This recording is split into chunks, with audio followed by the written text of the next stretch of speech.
नमस्कार, मैं हूं ब्रह्मदत्त दुबे। आप सागर एक्सप्रेस न्यूज के साथ हैं। इस वक्त हम मध्य प्रदेश के सागर के कलेक्टर कार्यालय में, जहां नगर निगम अध्यक्ष की वोटिंग हो रही है। वोटिंग के में भारतीय जनता पार्टी की तरफ से वृंदावन अहिरवार को चेहरा बनाया है, तो कांग्रेस ने सुलेखा जो है राकेश राय को अपना चेहरा बनाया। कुल लिहाज से वोटिंग शुरू है और कहीं न कहीं भारतीय जनता पार्टी ने निगम अध्यक्ष वृंदावन अहिरवार का चेहरा बनाकर ऐसी वोट को एक मैसेज देने की कोशिश की है। 2023 में भारतीय विधानसभा के चुनाव हैं। ऐसे में भारतीय जनता पार्टी चाहती है कि इस दलित कार्ड के सहारे वोट को गेन मिले, वोट आगे हो और उसका ये वोट सहारा बने। इन तमाम रणनीतियों के तहत ये चेहरे बनाए जाते हैं। हालांकि ओबीसी वर्ग में बहुत दावेदार थे, लेकिन आखिरकार एससी वर्ग के सहारे भारतीय जनता पार्टी यहाँ चुनाव लड़ी। वो वोट का उसको आशीर्वाद मिला और कहीं ना कहीं उसी को उसने चेहरा बनाया। फिलहाल कांग्रेस के पास 7 कैंडिडेट हैं, यानी 7 पार्षद हैं, और भारतीय जनता पार्टी के पास 40 पार्षद हैं और एक निर्दलीय जो है वो भी भारतीय जनता पार्टी की सदस्यता ले चुका है। तो कुल लिहाज से ये बड़ा मैसेज देने की भारतीय जनता पार्टी ने कोशिश की है।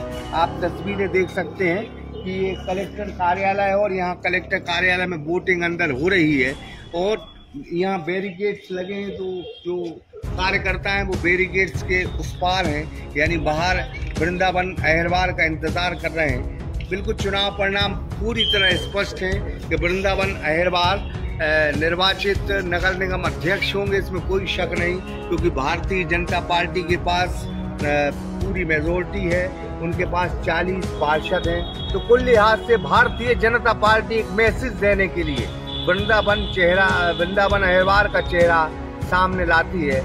लेकिन महापौर में कितनी उलझने हुई, महापौर में कितनी ताकत भारतीय जनता पार्टी को लगानी पड़ी, इससे सियासी समीकरण बिल्कुल साफ तौर पर इस ओर इशारा कर रहे हैं कि 2023 की राह इतनी आसान नहीं होगी, क्योंकि 2023 के इस मुकम्मल चुनाव में आपके पास अभी सरकार की सहूलियत थी, आपके पास मंत्री थे, आपके पास तमाम ताकतें थी, मिशनरी थी और प्रशासन था। इस लिहाज से आप प्रचंड जीत दर्ज कर पाए। लेकिन 2023 में ये सब आपके पास नहीं होगा।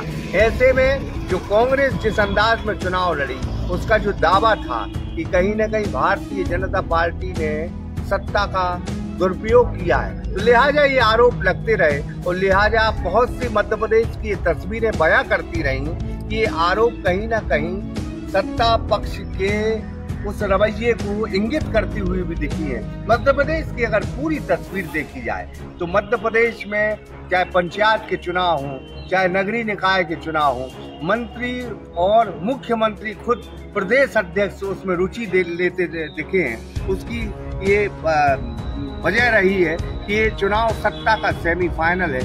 ठीक चंद महीनों बाद विधानसभा के चुनाव हैं। इस लिहाज से सरकार मध्य प्रदेश में जनता को ये मैसेज देने की कोशिश कर रही थी कि हमने सभी नगरीय निकाय में कब्जा ठोक दिया है, हमने पंचायत स्तर पर भी कब्जा ठोक दिया है। इसी लिहाज से अगर नगर निगम अध्यक्ष की ये तस्वीर देखें तो ये भी एक संदेश है कि हम राष्ट्रपति अगर आदिवासी को बनाते हैं और तो हम दलित चेहरे को भी आगे लाते हैं। तो कुल लिहाज से भारतीय जनता पार्टी अब संदेश देने की राजनीति कर रही है और इसी राजनीति के चलते ये चेहरा निकला है। फिलहाल अब वो अच्छे कार्यकर्ता हैं, इसमें कोई दो मत नहीं है, लेकिन संगठन ने जो चेहरा सौंपा था उसी पर भारतीय जनता पार्टी ने मोहर लगा दी। हालांकि यहाँ 3 मंत्री हैं और एक विधायक है, उनकी सहमति कितनी इस नाम पर बनी है वो तो आगे चल के पता चलेगा। लेकिन फिलहाल भारतीय जनता पार्टी में जो बातें अंदर होती हैं वो अंदर बाहर नहीं आती, ऐसा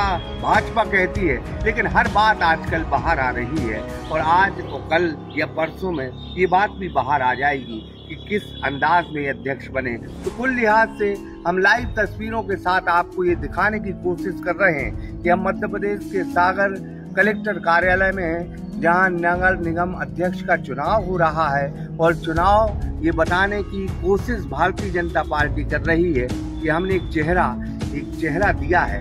इस चेहरे के सहारे वो दलित कार्ड जो है खेल रही है और उसके साथ 2023 के चुनाव में कुछ संदेश देने की कोशिश जरूर कर रही है। ब्रह्मदत्त दुबे, सागर एक्सप्रेस न्यूज, सागर। हनुमंत छाया ज्वेलर्स लाए हैं आपके शहर एवं आपके बजट में फार्म हाउस की श्रृंखला Shri Hanumant Chhaya Vatika, Rajghat road, smart city bus stand से मात्र 8 किलोमीटर की दूरी पर। तो आज ही संपर्क करें।